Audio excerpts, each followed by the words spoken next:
September 19th, 1944. Dawn breaking over the fog-shrouded fields near Arracourt, France. Sergeant Henry Hartman gripped the commander's periscope of his M18 Hellcat, scanning the mist for movement. His 17-ton tank destroyer sat hull down behind a hedgerow, its 76mm gun trained on the approach road where intelligence reports predicted German armour would advance. The Wright Continental radial engine idled quietly behind him, 400 horses waiting to explode into motion at his command. What Hartman and his crew from Company C, 704th Tank Destroyer Battalion didn't yet understand was that the vehicle beneath them represented a fundamental reimagining of American armoured doctrine, a machine so fast it could accelerate to 55 miles per hour on open roads, more than twice the speed of any German tank they would face, fast enough to appear, fire, and vanish before a Panther commander could even traverse his turret to return fire. If you're enjoying this deep dive into the story, hit the subscribe button and let us know in the comments from where in the world you are watching from today. The psychological impact of this mobility would prove as devastating as the tungsten-cored ammunition in their racks, shattering German assumptions about defensive positioning and forcing a complete reassessment of how tank destroyers could operate on the modern battlefield. The story of how extreme speed altered the tactical calculus of armoured warfare begins not in the fields of France, but in the design studios and proving grounds of the United States, where engineers worked against doctrine and skepticism to create what would become the fastest tracked armoured vehicle of World War II. In early 1944, the United States Army faced a philosophical crisis that threatened to undermine its entire approach to armoured warfare. The tank destroyer concept, championed since 1941 by Lieutenant Colonel Andrew Davis Bruce, rested on a simple premise: speed trumps armour. Dedicated anti-tank units, highly mobile and aggressively deployed, would race to threatened sectors and destroy enemy armour before it could exploit breakthroughs. But the vehicles available to fulfill this vision fell catastrophically short of its requirements. The M10 Wolverine, standardized in 1943 and based on the M4 Sherman chassis, could barely reach 30 miles per hour. It weighed 29.5 tons, nearly as heavy as the tanks it was meant to outmaneuver. Its turret, armed with a respectable 3-inch gun, traversed so slowly that crew members joked they could walk around the vehicle faster than the gun could track a moving target. Against German panzers advancing at 20 miles per hour, the M10 possessed minimal speed advantage, turning engagements into slugging matches rather than the mobile ambushes doctrine demanded. American intelligence had fundamentally misunderstood German armoured development. By June 1944, when Allied forces landed in Normandy, 38% of German tanks in the theatre were Panthers, not the handful predicted, but hundreds of these advanced medium tanks. The Panther combined an 80mm glacis plate sloped at 55 degrees with a powerful 75mm high-velocity gun capable of destroying American armour from beyond 2,000 meters. Its maximum road speed of 25 miles per hour made it ponderous, but its armour and firepower negated the modest mobility advantages American tank destroyers possessed. The M10's 3-inch gun could penetrate a Panther's side armour at combat ranges, but frontal engagements were suicidal. The Panther could kill an M10 from distances where American return fire bounced harmlessly off sloped armour. Tank destroyer crews found themselves forced into desperate flanking manoeuvres, abandoning the aggressive, mobile tactics their doctrine prescribed. Speed, the one advantage they were supposed to possess, proved insufficient when measured in mere miles per hour rather than the radical mobility doctrine actually required. General Bruce had envisioned something fundamentally different, not a modified tank chassis with marginally better speed, but a purpose-built vehicle designed from the ground up around extreme mobility. A machine light enough to sprint across battlefields, fast enough to exploit tactical opportunities before enemy forces could react, and nimble enough to execute the shoot-and-scoot tactics that would keep it alive despite minimal armour protection. His vision demanded sacrifices that made conventional armour officers deeply uncomfortable. Armour thickness reduced to the absolute minimum, crew protection secondary to speed, and a tactical doctrine that accepted vulnerability as the price of velocity. The solution emerged from an unlikely source: Harley Earl's design studio at Buick Motor Division of General Motors had created the distinctive styling of American automobiles, understanding aerodynamics, weight distribution, and the engineering principles that made vehicles fast and responsive. When the Ordnance Department asked Buick to develop a tank destroyer, Earl's team approached the problem as if designing a sports car rather than an armored vehicle. They employed automotive mass production techniques, lightweight materials, and an obsessive focus on power-to-weight ratios that horrified traditional military engineers. The T-70 prototype, delivered in April 1943, shocked observers during initial trials at the General Motors Milford Proving Ground.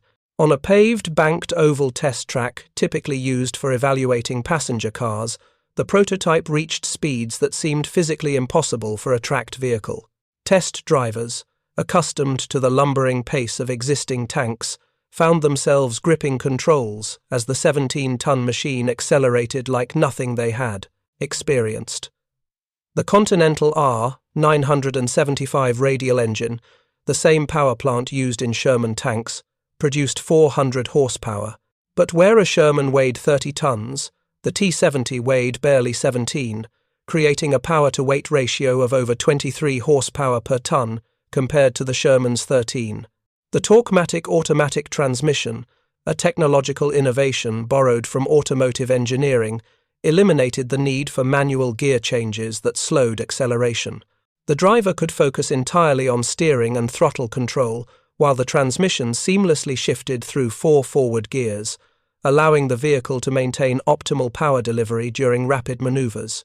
Torsion bar suspension, another departure from traditional tank design, provided a stable firing platform even at high speeds and absorbed the punishment of cross-country movement without the maintenance nightmares that plagued older leaf spring systems. But the truly revolutionary feature was what the design deliberately omitted. Maximum armor thickness measured just 25 mm on the gun shield, with hull armor ranging from 6 to 13 mm. For context, the M8 armored car, a wheeled reconnaissance vehicle, possessed thicker frontal protection. An M18 crew sat behind armor that could barely stop rifle-caliber armor-piercing rounds, let alone tank shells. The open-topped turret, while providing excellent visibility and ease of ammunition handling, left the crew exposed to artillery fragments, small arms fire from elevated positions, and hand grenades. Everything about the vehicle's protection screamed vulnerability. The trade-off was speed that redefined tactical possibilities. On roads, the M18 could reach 55 miles per hour in sustained operations, with brief sprints approaching 60 miles per hour under ideal conditions. Off-road performance, while reduced by terrain resistance, still allowed speeds between 30 and 40 miles per hour to cross open ground. This represented more than incremental improvement over existing vehicles. A Panther moving at 20 miles per hour covered approximately 9 meters per second. An M18 at 55 miles per hour covered nearly 25 meters per second. In the time a Panther crew identified a target, traversed their gun, and fired, an M18 could move over 75 meters, completely altering firing solutions and engagement geometry. The turret itself incorporated automotive thinking. Unlike the M10's hand-cranked traverse that required 18 seconds for a full rotation, the M18 employed a hydraulic traverse mechanism that could spin the turret 360 degrees in 24 seconds. At 15 degrees per second, an M18 gunner could track moving targets and engage multiple threats with a responsiveness that German tank commanders, accustomed to Panthers with traverse rates around 6 degrees per second, would find deeply unsettling. The 76mm M1A1 gun, while identical to weapons mounted on later model Sherman tanks, benefited from the stable firing platform and rapid target acquisition the turret provided. 5 crew members operated the M18 in carefully choreographed cooperation. The commander, positioned at the turret's left rear, coordinated tactics and selected targets using excellent visibility through the open top. The gunner, sitting at the turret's left front, operated the hydraulic traverse and aimed the main gun through a telescopic sight. The loader, positioned on the turret's right, managed the 45 rounds of 76mm ammunition stored throughout the vehicle. The driver occupied the hull's left front position, controlling the vehicle through the torque-matic transmission and steering levers. The assistant driver and radio operator, positioned at the hull's right front, handled communications and operated the bow-mounted periscope for forward observation. Training on the M18 required unlearning conventional tank destroyer tactics.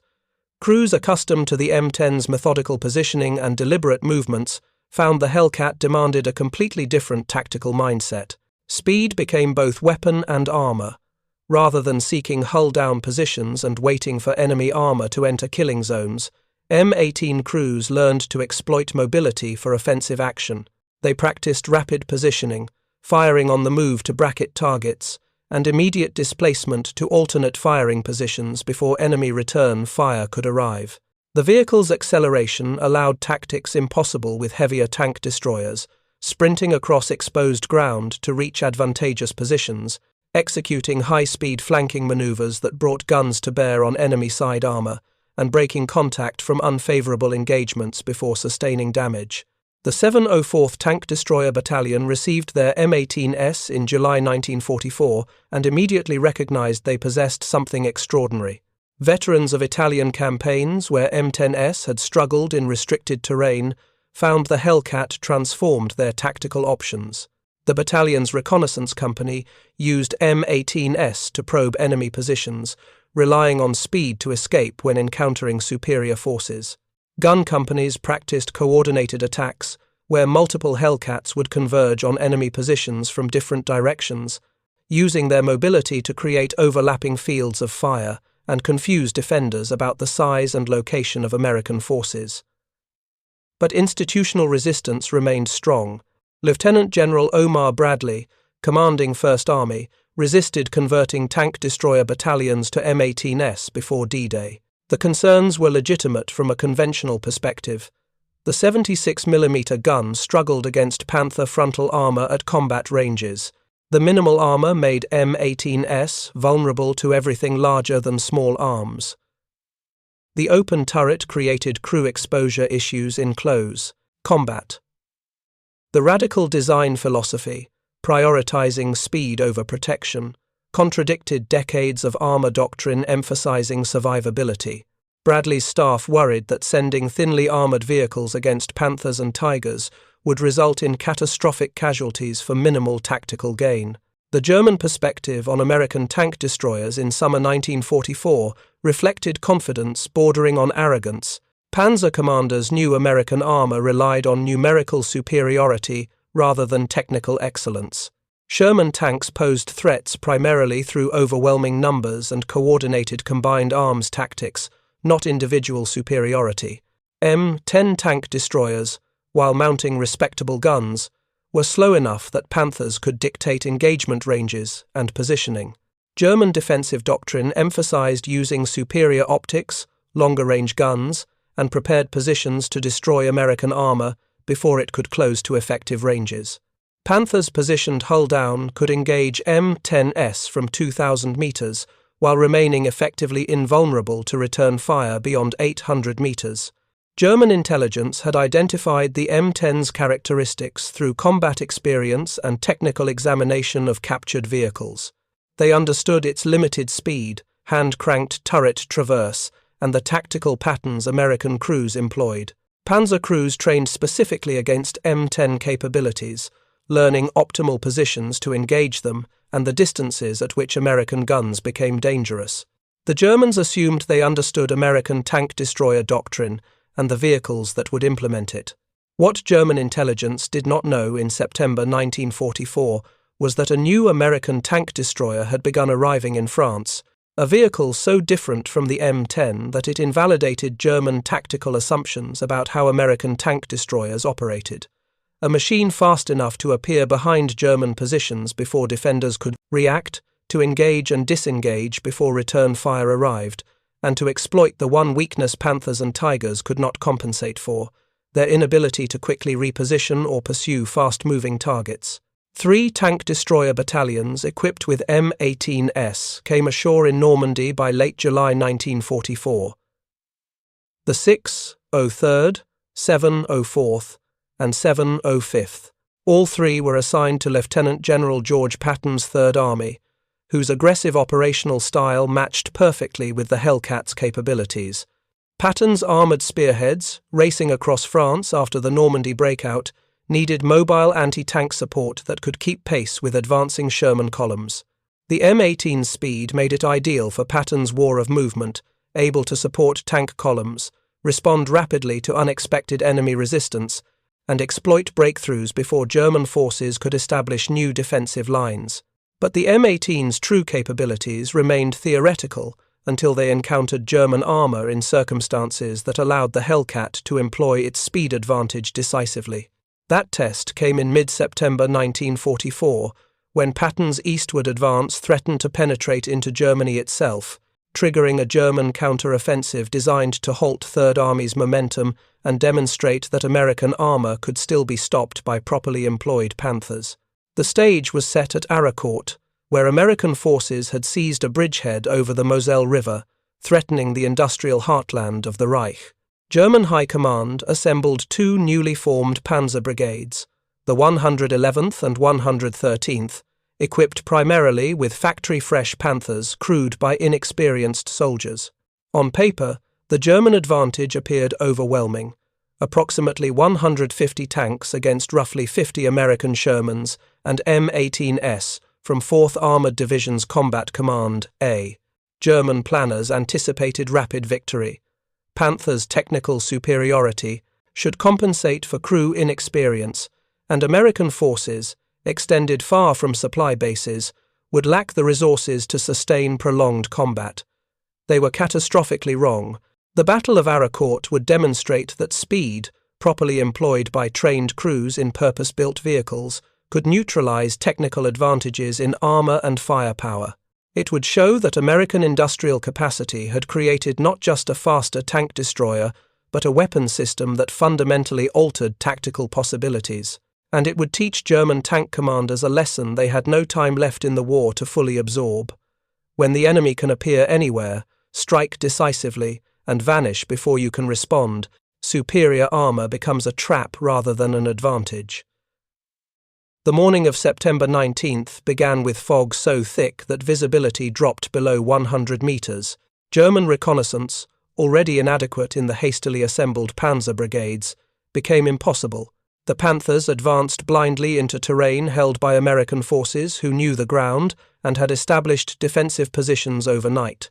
At approximately 0800 hours, elements of the 113th Panzer Brigade penetrated American outposts east and south of Arracourt. The German tanks, factory new Panthers with crews who had never worked together in combat, moved forward in column formation on narrow roads. It was a tactical error that veteran commanders would never have made, but these were not veterans.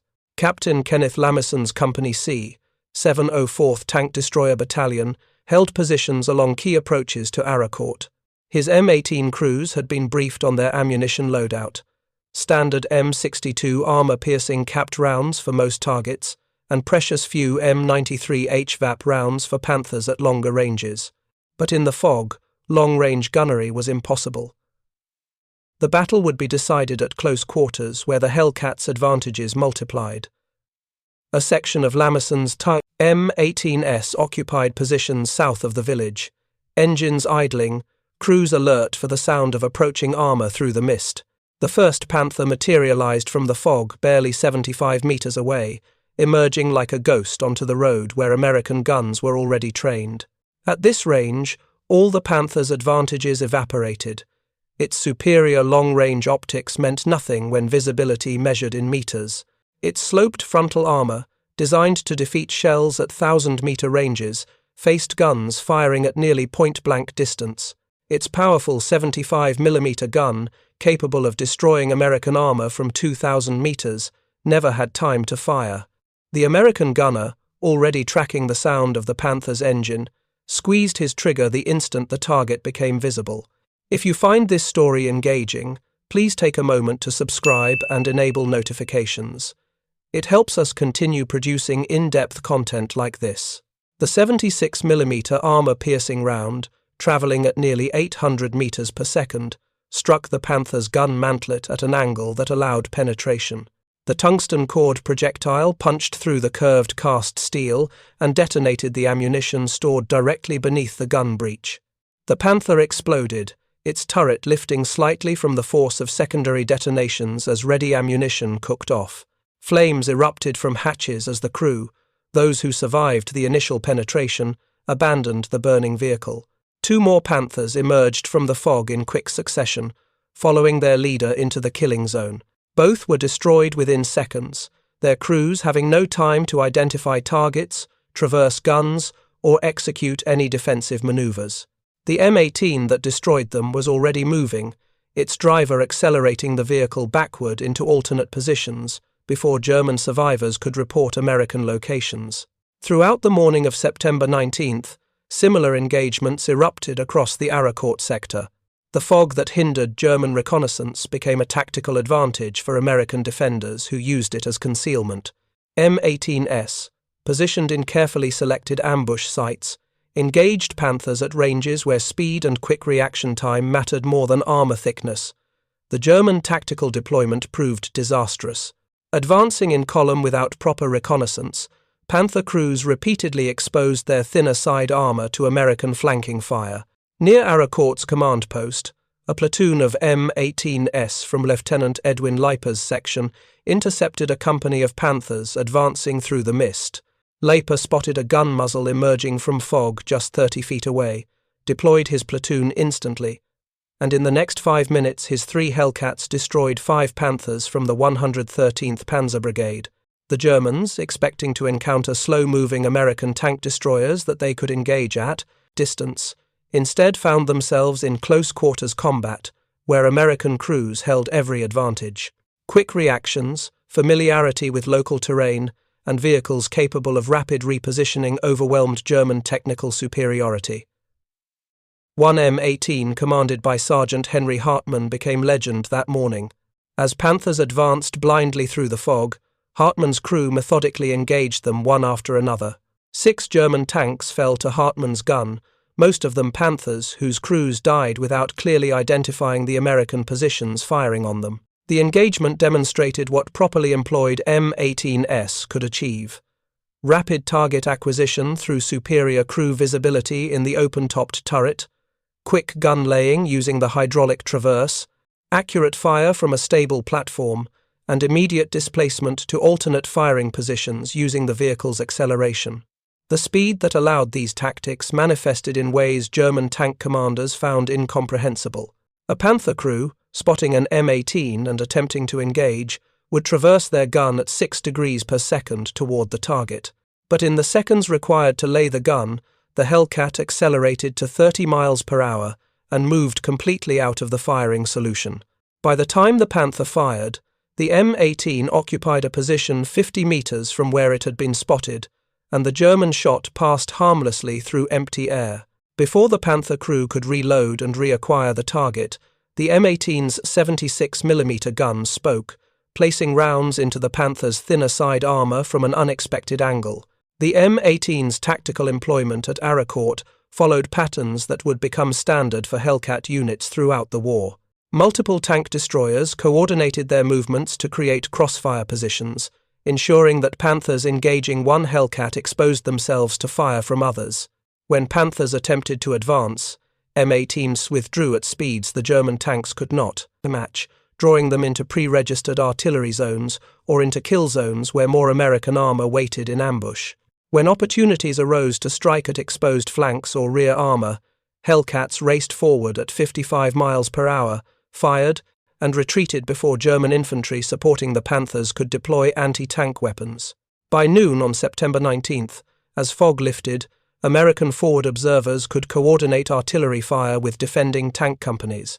P-47 Thunderbolt fighter bombers of the 405th Fighter Group arrived overhead, diving through gaps in clouds to strike German armor with rockets and machine guns.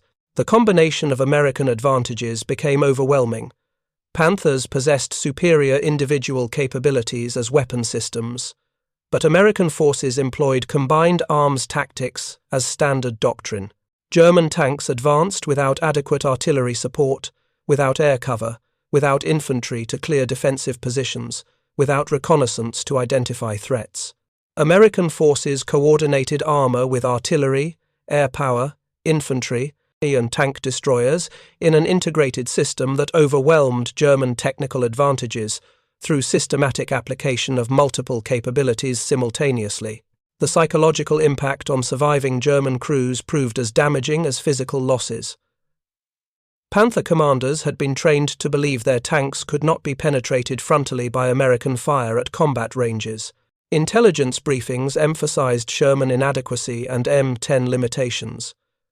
Crews were told that maintaining frontal aspect toward the enemy guaranteed safety from American tank guns. The first Panther commanders to watch American rounds punch through their mantlets and detonate ready ammunition learned otherwise. Those who survived carried that knowledge back to their units, spreading awareness that American tank destroyers now possessed capabilities German intelligence had not predicted. By afternoon, German tank commanders reported to headquarters that American forces deployed a new vehicle, faster than anything they had encountered, capable of appearing anywhere and disappearing before return fire arrived. The reports were confused and contradictory. Some claimed Americans had secretly deployed tracked vehicles with automotive-level speed. Others suggested British assistance had provided specialized equipment. Some reports described American tank destroyers engaging from unexpected positions, firing, and vanishing before German guns could respond. The truth, that American industrial capacity had created a purpose-built tank destroyer optimized for extreme mobility, proved more troubling to German planners than any of these theories. It meant American industry could respond to tactical problems faster than German industry could counter them. It demonstrated that American engineering, often dismissed as crude compared to German technical sophistication, could create revolutionary capabilities through different design philosophies. Most critically, it showed that American forces possessed vehicles specifically designed to exploit German armor's fundamental weakness, inability to quickly reposition or pursue fast-moving targets. Panthers with maximum road speeds of 25 miles per hour could not chase Hellcats moving at 55. Tigers, even slower at 23 miles per hour, faced the same limitation. German tank destroyers like the Jagdpanzer IV, capable of 25 miles per hour, and the Hetzer, limited to 26 miles per hour, possessed mobility barely superior to the tanks they supported. The fighting continued through September 22 when major German offensive efforts finally stalled. American forces had destroyed or disabled approximately 86 German tanks and assault guns. American losses stood at 25 Sherman tanks and 7 M18 tank destroyers. The kill ratio heavily favored Americans despite German technical advantages in individual tank performance. The 704th Tank Destroyer Battalion alone accounted for 39 German tanks destroyed during the engagement, losing only 4 M18s destroyed and 3 damaged. These statistics vindicated the M18's design philosophy. Speed as active defense proved more effective than armor thickness when employed by trained crews following proper doctrine. German after-action reports struggled to explain the defeat. The technical superiority of Panthers remained undeniable on paper. How had inexperienced crews in newly produced tanks been defeated so comprehensively by American forces using supposedly inferior equipment? The answers lay partly in training and experience. Panzer Brigade crews had minimal training, often arriving at the front with only weeks of instruction. American tank destroyer crews were veterans who understood combined arms warfare and had learned to read terrain for tactical advantage. But training alone did not fully explain Panther losses, particularly penetrations that conventional intelligence suggested should not have been possible. German intelligence officers examining destroyed Panthers found damage patterns that revealed American tactical evolution.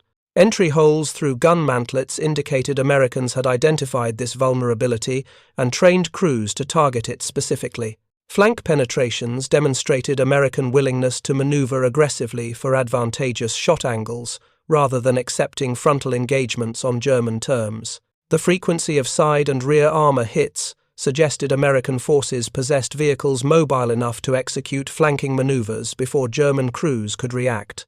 When intelligence officers learned these vehicles were tracked tank destroyers rather than light tanks or wheeled reconnaissance vehicles, the implications became clear.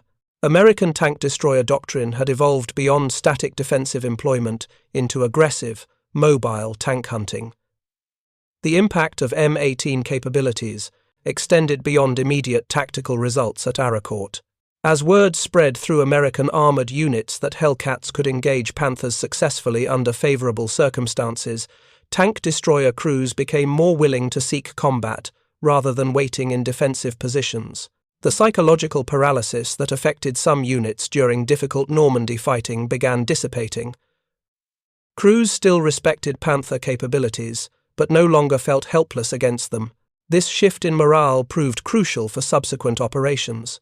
A crew believing it can fight will engage aggressively, seek advantageous positions, and take calculated risks. A crew believing it is outmatched will hesitate, cede initiative to the enemy, and miss opportunities for decisive action.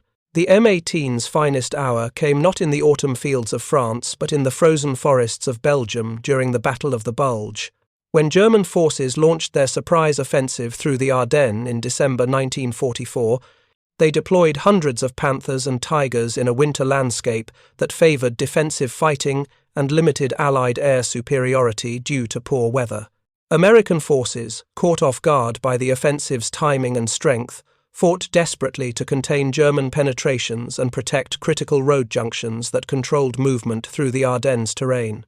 On December 19th and 20th, 1944, Team Dessobry, a battalion-sized task force from the 10th Armoured Division, defended Noville located northeast of Bastogne. With just 4 M18 tank destroyers from the 705th Tank Destroyer Battalion to assist, paratroopers from 1st Battalion, 506th Parachute Infantry Regiment faced units of the 2nd Panzer Division.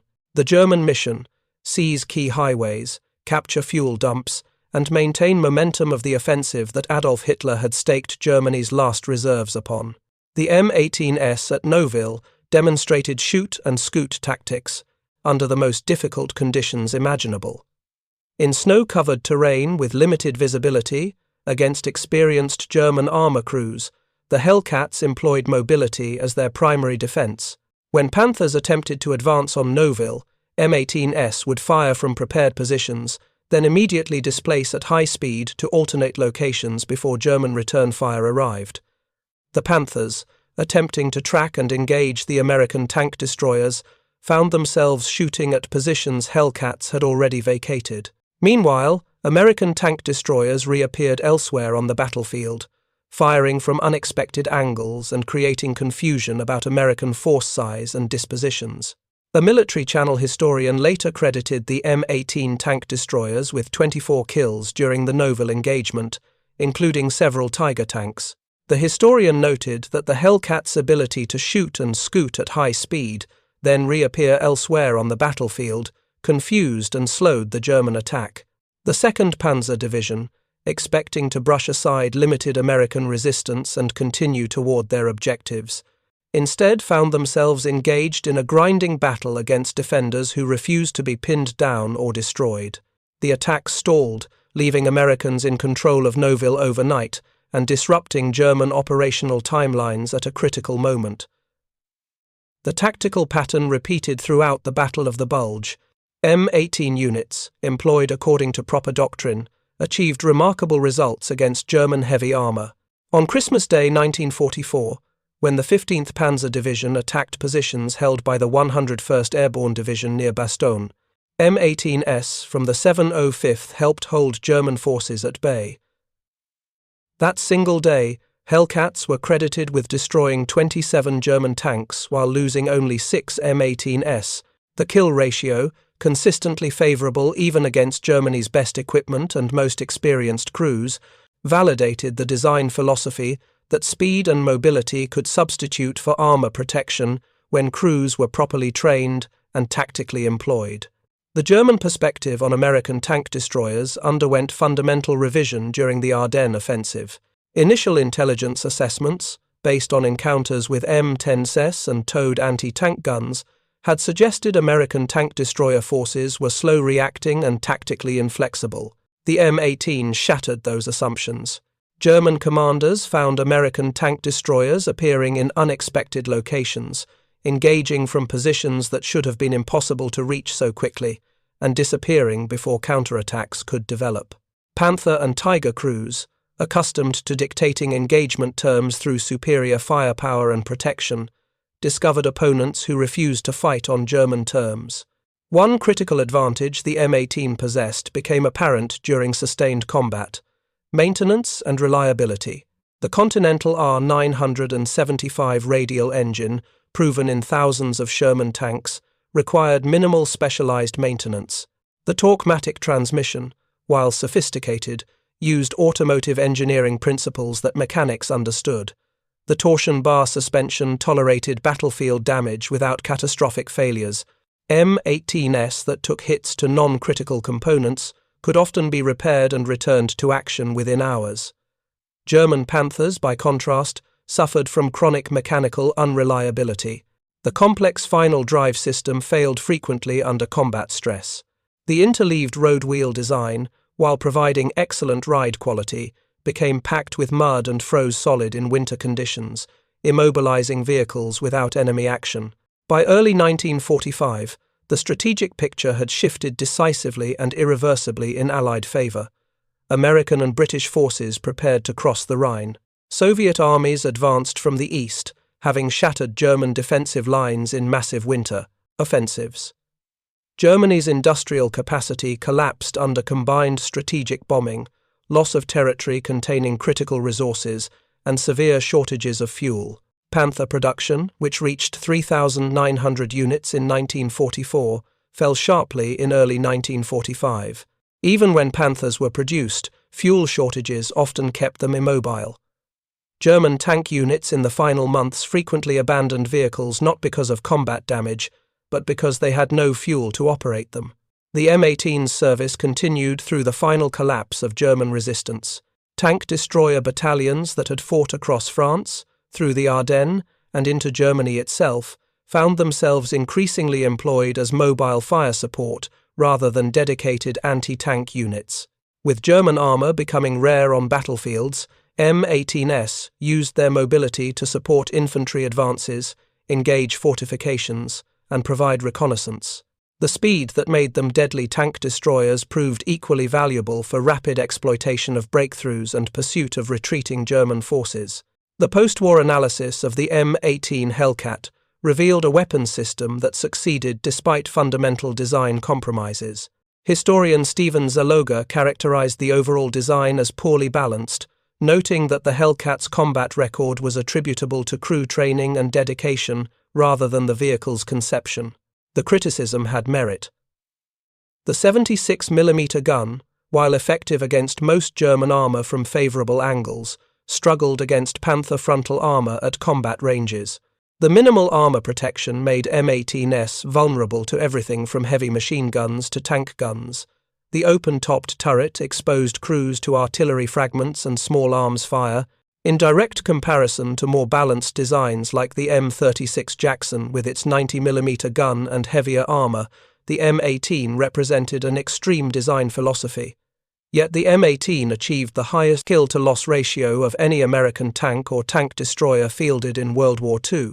Total kills claimed were 526, 498 in Europe, 17 in Italy, and 11 in the Pacific. The kills-to-losses ratio for Europe was 2.3 to 1, and the overall ratio was 2.4 to 1. These statistics, whatever their limitations, suggested that speed and mobility, properly employed, could indeed compensate for protection deficiencies. The M18 proved most effective when used according to its design doctrine: rapid movement to advantageous positions, quick engagement of targets, and immediate displacement before enemy return fire arrived. The Korean War provided a final validation of the M18's capabilities. When North Korean T-3485 tanks invaded South Korea in June 1950, American forces initially possessed limited anti-tank capabilities. M18s, brought out of storage and rushed to Korea, found themselves facing Soviet-designed armor in a new conflict. The T-3485, while capable, possessed armor protection and mobility far inferior to German Panthers. M18 crews, many of them World War II veterans, achieved highly favorable exchange ratios using tactics proven in Europe. The Hellcat's speed remained useful for rapid deployment to threatened sectors and for exploiting the mountainous Korean terrain, where mobility often mattered more than armor thickness. The lessons learned from M18 employment influenced post-war American armor doctrine. The Tank Destroyer Command, which had championed dedicated anti-tank units as a separate branch, was dissolved after World War II. Future armored warfare would rely on universal tank designs capable of fighting other tanks, providing infantry support, and performing reconnaissance as needed. But the M18's emphasis on mobility as an active defense mechanism influenced designs for decades. The M18's hydraulic turret traverse became standard on subsequent American armor. The focus on power-to-weight ratios and acceleration informed Cold War tank development. Most critically, the recognition that speed could create tactical opportunities that armor and firepower alone could not achieve became embedded in American armored doctrine. German military professionals who studied American armor employment drew different conclusions from M18 experience. They recognized that American success resulted less from individual vehicle superiority than from systematic advantages. Superior logistics that kept vehicles operational and supplied, overwhelming air superiority that interdicted German movement, and combined arms coordination that multiplied individual capabilities. The M18 represented just one component of this system, but an important one. It demonstrated American willingness to accept unconventional solutions and to prioritize different capabilities than German doctrine emphasized. Where German engineering sought perfection through technical sophistication, American engineering sought adequacy through mass production and operational flexibility. The psychological impact of facing M18s in combat left lasting impressions on German tank crews who survived the war. They spoke of American tank destroyers that appeared from nowhere, fired, and vanished before they could respond. They described the frustration of engaging targets that moved too quickly for their guns to track. They recalled the growing sense that American forces possessed not just more equipment, but equipment optimized for different tactical approaches that German doctrine had not anticipated. For crews trained to believe in technical superiority and individual weapon system quality, the realization that speed and numbers could overwhelm sophistication proved deeply unsettling. September 19th, 1944, when Sergeant Henry Hartman and his fellow M18 crews first demonstrated what extreme mobility could achieve at Arracourt, marked a genuine turning point in the psychological balance of armored warfare. German crews who had fought confidently behind their armor learned that American tank destroyers could appear, strike decisively, and disappear before they could respond. American crews who had felt outmatched gained confidence from vehicles that gave them fighting chances through mobility rather than armor. This shift in tactical psychology, enabled by 17-ton tank destroyers capable of 55 miles per hour, influenced every subsequent armored engagement of the European war. The M18 Hellcat, though never available in the quantities originally planned and plagued by design compromises that made conventional armor officers uncomfortable, provided American forces with a capability no other nation fielded during World War II. The fastest tracked armored vehicle of the war demonstrated that speed, properly employed by trained crews in purpose-built vehicles, could indeed function as armor. The crews who raced across European battlefields in Hellcats, watching German tanks fail to track their movements and firing into vulnerable flanks from positions thought impossible to reach so quickly, proved that industrial capacity and doctrinal flexibility, applied intelligently to urgent tactical problems, could overcome seemingly insurmountable technical disadvantages. This fundamental lesson, learned at considerable cost on battlefields across Europe, remains directly relevant for military planners facing the technological challenges of modern warfare, where mobility, rapid deployment, and tactical flexibility continue determining outcomes as decisively as armor thickness and gun caliber. Thank you for watching. For more detailed historical breakdowns, check out the other videos on your screen now, and don't forget to subscribe.